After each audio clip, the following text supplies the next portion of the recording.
What's Daddy's favorite superhero? Batman. What's Daddy's favorite color? Red. What is Daddy's favorite baseball team? Red Sox. What is Daddy's... Do you know what's Batman's real name? Do you know? The Joker. Oh, that's his arch nemesis. You touching my microphone? Yeah. What's Batman's name? Bruce Wayne. Bruce Wayne. What's Daddy's name? Bruce. That's right. What's your name? Jack Moreau. What's your favorite superhero?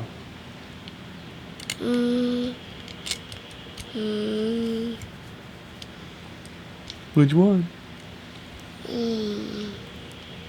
Who's your favorite superhero? I know. Who? Superman. You know that's your favorite? Superman? Yep. That's a good one. He's super strong and he can fly. I had Superman and Batman on the bucket with you. Yeah, you did. Well, I was trying to say do that. I don't know. What else do you want to say? Is Dad the coolest? Yeah. Is Dad the best YouTuber there is in the world? Yeah. Yeah? And who's the best boy in the world? Me. You are! Alright, say goodbye to everybody. Goodbye, everybody. Say I'll see you later. I'll see you later.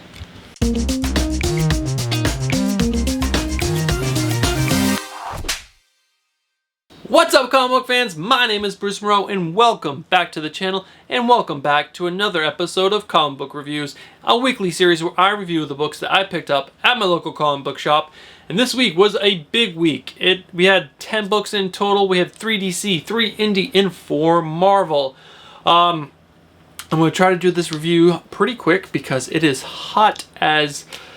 I don't want to say anything inappropriate, but it is really hot in New York, and since I don't have an AC in my room yet, it is really, really smoking hot. So, what are the books that I picked up this week? We have Detective Comics number 1006, The Flash number 73, Justice League Dark number 12, Ascender number 3, High Level number 5, The Weatherman number 1, The Amazing Spider-Man number 24, Avengers number 20, Thor number 14, and War of the Realms number 6. First up for review, we have Detective Comics number 1006. Let me get my fingers out of the way. I apologize. This is written by Peter J. Tasame and art by Kyle Hotz. H-O-T-Z. I think that's how you pronounce it. Hotz. So this is a pretty interesting read. For me, I felt like I was reading a story that was written like in the early or late 1990s. I didn't really start reading books until like 2005, 2004. But I read all of Spawn, and Spawn started in the 90s, and this felt very much like it was written in the 90s, which was kind of interesting. But this arc is going to involve the Spectre. And the Spectre is like this crazy, powerful being who brings the wrath of God. He's judge, jury, and executioner. So him and Batman don't really get along very well. But the story overall was pretty fun. It was interesting. It was neat, like... mainly because the artwork and the writing style kind of felt like it was from the 90s, which is pretty cool. But overall, it was a fun read. Like I said, the artwork was really good. Kind of like a throwback. And these all crazy, powerful beings, and being around Batman usually has some kind of fun twist to it. And I just love when Batman has to deal with them. So we'll see where this book goes. I'm definitely enjoyed this issue. Is it a great jumping in point? Yes, it's the start of a new arc, so this is definitely a great jumping in point. So pick up Detective Comics 1006. All right, up next we have The Flash number 73. This is a pretty dope cover. This is written by Joshua Williams and art by Howard Porter. This is continuing the year 1 run on about Flash, where it's like talking about his origins. And in the last issue, if you read it and you picked it up, as he was trying to save a bunch of people, and he was like grabbing bullets out of midair because there was this big gunfight, he stopped all of them from hitting the innocent bystanders, but the bullet actually, one of the bullets went into him. And at the very beginning of the story, his girlfriend's is knocking on the door, trying to get in, but he's like bleeding to death, and he realizes he has to like vibrate his hand into his chest and pull the bullet out. overall, this was an okay issue. It's like funny. This story, one issue's good and the next issue isn't as good, and this is like one of those wasn't as good issues for me. But it was cool. There was the whole backstory to the turtle, and I knew nothing about him, even though he's been a Flash villain for a while. So it was kind of cool seeing his whole backstory, which is pretty interesting. And Howard Porter's art's really good, so that was always fun. But yeah, overall, it was a decent read. I didn't love it, didn't hate it. Gotta continue reading. This will probably be, like I said, I'm probably going to drop this at the end of the year 1 storyline, make room for other books, but still pretty fun. It's a good jumping in point, no, because that is the 4th issue. There's probably only 1 or 2 issues left in that arc, and then it's going to wrap up. So I would probably hold off to jump back into the Flash once this story arc is over. Alright, up next we have Justice League Dark, number 12. This is written by James Tynion IV and art by Alvaro Martinez Bueno. And I love this cover. It's so dope. There's actually some really good variant covers on this, and yeah, I just stuck with this. It was so good. This book has been excellent from the start. So this is issue number 12, and this sees our heroes. They have the power of chaos on their side as the Order of Fate, or the Magic Order, was starting to take magic away from a group of magical beings, and they came in, they swooped in, and they saved the day. And it was really cool. There was a nice, cool ending to this. This was like just a really fun read so far, and like I said, the art is so dope. I love this book. Oh yeah, and like all the heroes starting getting their magic back. It was sick. It was such a good read. So yeah, highly suggest you guys pick this book up. That was probably a pretty bad explanation, but it was fun. Like the dialogue in this book is super solid. Where they're taking the story, this whole arc so far has been excellent. There hasn't been any really bad issues in it at all. Each issue is slowly giving you elements that build on the story, and also give you little tidbits to other things that are going to lead in the future. So this is a great book. Highly suggest you guys pick this book up. Is this a good jumping in point? No, because it's getting close to wrapping up at least this Chaos Reigns storyline, because I think they wrapped it up at the end of this book. But highly suggest you guys pick this up in trade, or if you want to be ambitious, pick up all 12 singles. Alright, that wraps it up for DC. Nice ending there for DC. And the first book up, we have Ascender number 3. This is written by Jeff Lemire and art by Dustin Nguyen. His art is so dope. Such a great book. So this book was really fun. Again, these books have been super fast reads for me, which is not always a bad thing, because it obviously means you're enjoying them and you're flipping through the pages. But I mean, the artwork in this book is just so sick, and the storyline is super fun, dealing with magic and technology. But this gives some back history to why the two, the father and the daughter, are on the planet, and it gives them how they got there, or I shouldn't say, or where their story originated from, and this starts connecting back to Descender. So Descender is sitting over there. I need to read it so that way I can get caught up. I think there's 6 trades in total, so I got a lot of reading to do. But this book was really fun. A lot of flashbacks to the main character and his wife and his daughter. And we have dragons in it. Super cool. But yeah, solid story. Super well paced. And I love where this is going. I mean, it's like fantasy and sci-fi together. Such a good story. Highly suggest you guys picked it up. Not the greatest at jumping in points because it's issue number 3, but that's definitely a solid read. We have High Level number 5 up next. It's a pretty cool cover. Let it focus. All right, so this was written by Rob Sheridan and art by Barnaby Bagenda and Omar Francia. Barnaby, such a great name. So this book has gotten slow. It like started off hot. I loved it in the first issue. The next couple issues were so, and it started a little better in issue number 4. This is continuing that trend. It's definitely getting better and better. And it's moving the story line forward, and we're seeing our characters getting closer and closer to the end. The dialogue in this book is really good. The art is, I don't know, it's okay. It's not the best, but I don't think this is going to be an ongoing series, so this is probably going to be wrapping up in the next issue or two. I'll probably Google it and figure out how many issues are left. My guess is probably 1 or 2 more, but definitely a fun read so far. I like the little twists and turns along the way. We had another twist in here. And like I said, they're getting closer to high level, so we get a little more information on that. And yeah, it was cool. It was a good book. Would I suggest you guys picking this up? Yes, it's a good story, good read. Not a great jumping in point. Like I said, this is going to be wrapping up soon. So I'd probably wait for a trade on this one. Up next, we have... Alright, this is a new book. This was picked up on a whim because I loved the cover. This is The Weatherman #1. And I am so glad I picked this book up. This was written by Jody Lehep, Leheup, and art by Nathan Fox. It is a very well written story.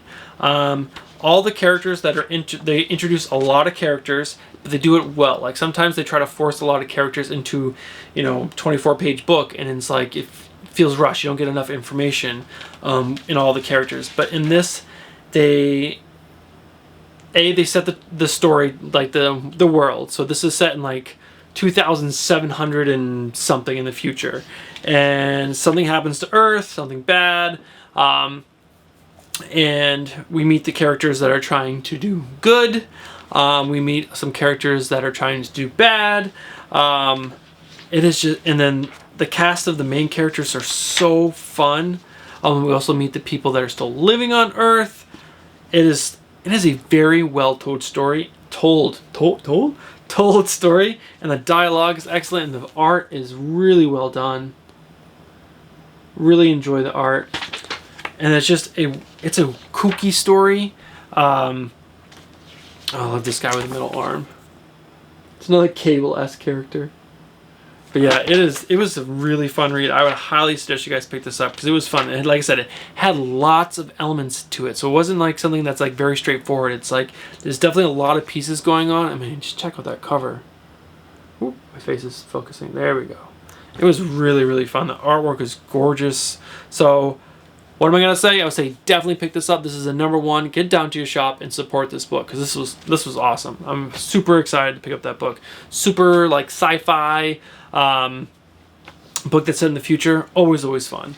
All right, next up we have Spider-Man #24. I went with another variant with this dope Spider-Man in the black costume. This is written by Nick Spencer and art by Ryan Otley. I did not like the art in this book. I'm going to tell you that right now. It's very, I don't know, it's fine. But I expect my Spider-Man issues to always be excellent and not fine. And the story in this was okay. It's setting up some Mysterio story. And then we still got the Bug character in it, which we'll get to the end. I don't remember his name. It was, I don't know. Oh, Kindred. That's what it is. Kindred. It's just, I don't know. I definitely did not like this issue. I hope they get to this Kindred character a lot faster. Some more of the art, I don't know. Like I said, I think it was the art that bummed me out the most. Because like I said, most of Nick Spencer's run I really enjoyed, but this issue just, I don't know, didn't do much for me.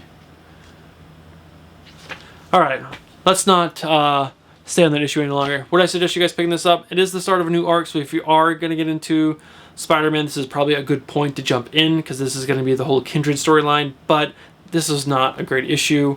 Personally, I didn't think it was, but like I said, it is the start of a new arc, so if you are going to jump in, let's jump in now, because I am excited to see what this Kindred character is. He's like made out of bugs or something. I don't know. It's crazy. Next up, we have Avengers #20. Yeah, Avengers #20. Let me focus. Get your face out of the way, Bruce. This is written by Jason Aaron and art by Ed McGuinness. Excellent artist. Excellent writer. Super cool story about She-Hulk. Because she's based the lot of the story was dealing with the fact that she used to be the sexy Hulk over here, and now she's the big, super souped up Hulk, and dealing with, you know, her own internal battle of who she is and who she's supposed to be. And Jason Aaron, man, you know I love him. I talk about him so much, and on this channel I'm always telling you how great of a story writer he is, and he sets things up so perfectly, and I love what he's been doing with Avengers. And Ed McGuinness, like I said, if you like those big chunky characters, it's just so good. I really, really enjoyed this issue. This is really, really fun. Still dealing with War of the Realms stuff, but it dealt with it in a way where it wasn't like only about War of the Realms. This is definitely setting up storylines for the future, so it's done super well. And got Blade in it. Come on, who does not? Look at this awesome Blade. 2 Blade panels. Oh, I can't believe he's Avengers. It's so freaking cool. So, yes, I loved Avengers number 20. I would definitely suggest you guys pick this up. It's a War of the Realms tie-in, so if you're reading that, it's not necessary to pick this up, because like I said, it only tied in a little bit, and since War of the Realms is wrapping up, it's not a really needed issue. But if you like Jennifer Walters and you want to see more of her in She-Hulk, definitely pick up this book, because it was really, really fun. All right, up next we have Thor number 14. Yes, Thor number 14. This is written by Jason Aaron and art by Mike Del Mundo. This was also a really fun read. Oh, actually, no, this is not art by Mike Del Mundo. This is art by Scott Hepburn. This is the artist that was on Daredevil. My bad. Sorry about that. But, so if you read War of the Realms, you know that at the end of the issue, or in that issue, to end the war, Thor ends up sending team into the future and into the past to get his younger self and his older self to help battle. And this issue was all about young Thor, and that was just it felt weird because this is written by Jason Aaron, but didn't really feel like a Jason Aaron book. The writing I thought was a little, I don't know, it wasn't exactly like him, but the story was it was a lot of fun, because the whole story dealt with the fact that young Thor hadn't found the ability or had figured out how to pick up Mjolnir yet. So he's standing around his older self, or both of his older selves, and Lady Jane, and he can't pick up a hammer, so he has this axe, and they're fighting Malakath. I mean, look at that awesome Malakath. It's so great. Scott Hepburn's art is like really good in this book. It's really fun. Definitely gave a different tone to the book. Obviously, this is a War of the Realms tie-in.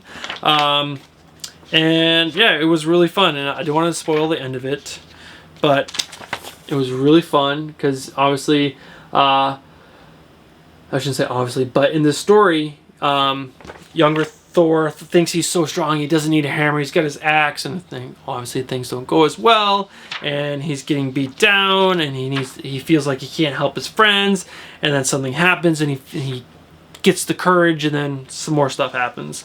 So it was just a really fun one shot to help to be a War of the Realms tie-in, and this is again another variant cover. I saw this and I was like, I gotta have this. I'll put the artist for this up on as well. It was just, I don't know, a really fun read. If you like Jason's Aaron, young Thor, current Thor, and old Thor, definitely pick this up. This is really fun. All right, we got my pick of the week. If we're gonna have picks of the weeks, I don't actually love that, but if we're gonna have a pick of the week, we're gonna have this. This is War of the Realms number 6. This is written by Jason Aaron and art by Russell Dauterman, and this whole run has been, or this limited series has been so fun. You know, early summer blockbuster, and it was just awesome. This was one of the few limited stories or short stories, whatever. I should find I'll put the real term up for this on screen, but most of these, they have these big beginnings, not endings, big beginnings, and they have awesome things that get you so pumped and so excited and so into it, and then it feels like at the last 2 issues or last issue, they try to wrap everything up, and it's just like feels super rushed. You're like, wait, what? You had this amazing 5-issue like build up, and then you wrap it up in 1 issue. But this did such an amazing job. Though I will, yes, there was the few issues that felt like, you know, they had the tie-in fatigue, where you felt like you needed to be reading all the tie-ins to understand the story. But in this, you didn't. This last issue, you definitely didn't. It definitely wrapped up all the I shouldn't say all, most of the storylines in this issue. Oh, and come on, Russell Darman, and we have the 4 Thors. That's right, 4, because Jane Forrester picked up and re-pieced together back at the Thor hammer. Oh god, and the writing in this book was so phenomenal. The dialogue was excellent, the pacing was so good, and just like everything about this book was just so good. You see so many heroes do so many things, and they're setting up things for the whole symbiote. Next, I forgot what it's called, the war something of Carnage that's coming up after this. They're setting up elements for that, which is Donny Cates stuff. Our next big story, and I am just completely in love with this book. And then we got a tease for what's happening to Lady Jane next, which is so freaking good. I am just so happy with this book. The one thing they didn't really show was what happened to New York City after, because or how they got it back to normal, because that's New York City. I mean, they did teleport everyone out and they put them in Avengers Mountain, but I mean, come on, it's completely frozen. But yeah, they did an amazing job with this story, and I'm so impressed by what they did. Is it dual page cover? I'm definitely not doing this justice, but the writing and storytelling in this book were so freaking good. And Russell Darman, like I said, he draws those scenes with so many characters, and every character is so detailed, and line work is so beautiful. And the colors in this book, let me call it his name too, because colored by Matthew Wilson. Amazing job, man. You did such a beautiful job in these 6 issues. And another thing I've read, there's a tweet I think Jason Aaron put out thanking his team of Russell Darman and Matthew Wilson and the letterer VC Joe Sabano, being able to put out all 6 issues on time with no delays. There's 2 or 3 of the books were bigger than normal size issues, so it was just congratulations, guys. You guys did such an amazing job. This is a must read for anyone. This will be out in trade shortly. For anyone who's interested, and it was a super fun read. And this will actually be a great book to get an omnibus, because they'll have all the tie-ins, so they'll have Thor and all the crazy amount of tie-ins. Hopefully in one omnibus would probably be like freaking huge. But yeah, that's gonna wrap it up for the week, guys. It was a super solid week. There was a lot of great books: Avengers, War of the Realms, Ascender, Thor, The Weatherman. Highly suggest you guys pick up that book. That was definitely up there for pick of the week, because that was a new book and a new concept, and it was super fun. I don't want to ruin too much about it, but man, this book, I mean, it was funny, but like I said, it had crazy story set up, and it does such a good job of setting that story up. Super fun. Yeah, Detective Comics was fun. It felt like a blast from the past. So yeah, super good week. And yeah, so let me wrap it up. Thank you guys so much for tuning in. If you guys enjoyed this content, make sure you guys smash that like button. And let me know what you guys thought about this episode. If you liked it, give me a comment down below. If you didn't like it, tell me what I'm not doing so well, so that way I can work on it and get better. Am I not reading books that you guys want me to read or want me to review? Put that down in the comments below. Yeah, just let me know how I'm doing.